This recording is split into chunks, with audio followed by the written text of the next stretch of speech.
সব্যে সত্তা সুখী হন্তা, জগতের সকল প্রাণী সুখী হোক। জীবে যে দয়া করে যেইজন সেইজন সেবে সে ঈশ্বর। জীব হত্যা মহাপাপ, এই কথাগুলো আমরা বৌদ্ধ ধর্ম থেকে শুনে আছি। যারা বৌদ্ধ ধর্মের প্রচারক তাদের মুখ থেকে আমরা কথাগুলো শুনে আসি। যারা এই কথাগুলো প্রচার করে, যারা এই কথাগুলো মানুষের মধ্যে ছড়িয়ে দেয়, তারার মধ্যে হচ্ছেন এই যে আমার পিছনে দেখতে পাচ্ছেন যে মানুষটি মহাদেব ভান্তের।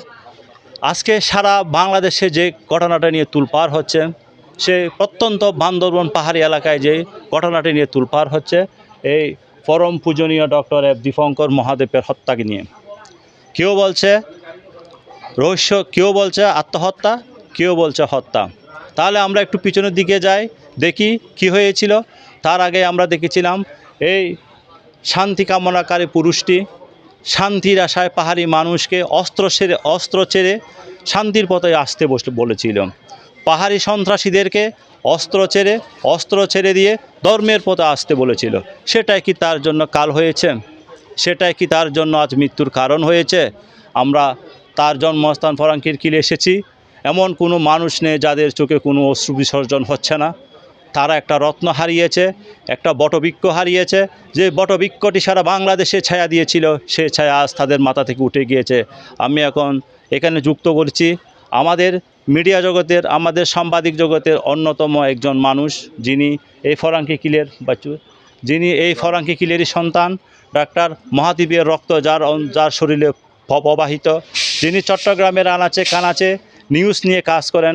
আমি এখন তার কাছে একটু যুক্ত হতে চাচ্ছি। আসলে এই মৃত্যুটা নিয়ে ওনার বক্তব্যটা কি? আপনাদের অনেক ধন্যবাদ।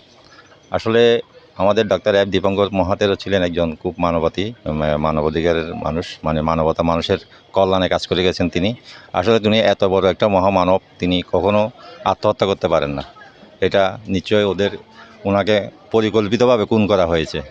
আসলে আমাদের অন্ত্যেষ্টিক্রিয়াটা এখন হবে না, কারণ আমরা এখন মামলা পর্যায়ে যাচ্ছি। ওনার পরিবারের পক্ষ থেকে মামলা করা হবে। মামলা হওয়ার পর এটা সুষ্ঠু তদন্তের জন্য আমি মাননীয় প্রধানমন্ত্রীর কাছে হস্তক্ষেপ কামনা করছি, আমাদের গুরুদেবের সত্য মৃত্যুটা উদ্ঘাটন করার জন্য। তিনি, আপনি দেখেন, মুসলিম বলেন, হিন্দু বলেন, খ্রিস্টান বলেন, যত জাতি বলেন, তিনি বিভিন্ন ধর্মের জন্য কাজ করে গেছেন। কিন্তু আপনি ইউটিউবে গেলে দেখবেন, কারণ উনি কারো অমঙ্গল কামনা করেননি, সবার মঙ্গল কামনায় তিনি করেছেন। তাইলে ওকে এভাবে কেমন করে যে হত্যা করা হয়, যে কীভাবে ও এভাবে গলায় দড়ি দিয়ে মরতে হয়, তাইলে এটা আপনারা তো সবাই জানেন, আমরা মিডিয়াতে কাজ করেন, এটা মৃত্যুর একটা রহস্য থেকেই গেছে। যে মহিলাটি যে চিরকুট পড়েছিল, উনির অঙ্গিভঙ্গি দেখলে আপনারা বুঝতে পারবেন যে ওই মহিলাটি কি নিশ্চয়ই ওই ইয়ার সাথে জড়িত, হত্যাকাণ্ডের সাথে জড়িত বলে আমি মনে করি। এবং সুষ্ঠু তদন্ত করে আমি আবারও বলছি, মাননীয় প্রধানমন্ত্রীর কাছে হস্তক্ষেপ কামনা করছি যে এই ডক্টর এফ দীপঙ্কর মহাতের সুষ্ঠু বিচার হোক। আমরা আমাদের সবার দাবি, শুধু আমার দাবি নয়, সারা বিশ্বের বৌদ্ধ জাতির দাবি, এই ডক্টর এফ দীপঙ্কর মহাতের হত্যাকাণ্ডের বিচারের দাবি, সুষ্ঠু বিচারের দাবি জানাচ্ছি আমি সবাইকে।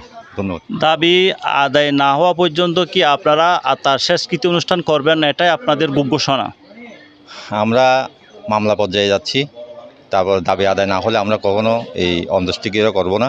এটা আমাদের একটা কমিটির একটা সিদ্ধান্ত হয়েছে। আমরা মামলা পর্যায়ে যাচ্ছি। মামলা যতদিন সুরাহা না হয় ততদিন পর্যন্ত আমরা অন্ত্যেষ্টিক্রিয়া করব না। ধন্যবাদ যারা এতক্ষণ বাংলা লাইভের খবরের সাথে ছিলেন। আপনারা নিশ্চয়ই ইতিমধ্যে সব অবগত হয়েছেন, জেনেছেন যে কেন কিভাবে যে মানুষটি আত্মহত্যা থেকে সরে আসার জন্য মানুষকে আহ্বান করে, সেই মানুষ কেন আত্মহত্যা করবে, সেটাই এখন বৌদ্ধ জাতির কাছে প্রশ্ন। সেই প্রশ্ন আমরা আপনাদের কাছে রেখে গেলাম, জাতির কাছে রেখে গেলাম, জনতার কাছে রেখে গেলাম, প্রশাসনের কাছে রেখে গেলাম। কে কীভাবে হত্যার রহস্য উদ্ঘাটন করবে সেটাই তাদের দেখার বিষয়। কিন্তু শেষ যেটা কথা হচ্ছে, অন্ত্যেষ্টিক্রিয়া হবে না যতক্ষণ পর্যন্ত তার এই হত্যা মামলার যে হত্যাকারীর সুষ্ঠু তদন্ত না হয়, ততক্ষণ পর্যন্ত মহাতীরের মরদেহ এখানেই থাকবে। এটাই তাদের শেষ কথা। সবাই ভালো থাকবেন, সুস্থ থাকবেন।